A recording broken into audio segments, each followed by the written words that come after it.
Bugün sizə bir köhnə Azərbaycan filmi haqqında danışacağım. Nəyəsə görə Azərbaycan filmləri yada düşəndə bu filmin adı çox az çəkilir. Amma ümidvaram ki, bu videodan sonra bu filmi izləyən və bəyənən adamların sayı çoxalar. Bu film valideynləri tərəfindən atılan və yetimlər evində yaşayan uşaqlar haqqındadır.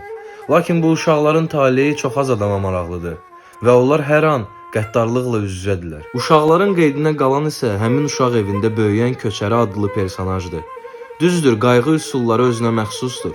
Lakin digər personajlara baxanda onun ürəyi uşaqlara hamıdan çox yanır. Filmin baş rollarını İlham Babayev, Valeh Kərimov, Yaşar Nuri, Ənvər Əbluc, Ruslan Nəsirov və digərləri bölüşür. Pəncərə filmi xəbərdarlıq kimi səslənir. Uşaqların taleyini şikəst edən tərbiyə sisteminin kökündən dəyişməsinə çağıran xəbərdarlıq. Siz də mənə şərhlərdə bir Azərbaycan filmi tövsiyə edin. Görək neçəsinə baxmışam. Və Pop Filteri bütün sosial şəbəkələrdə izləyin. Çünki burada çox pop filtrdən keçir.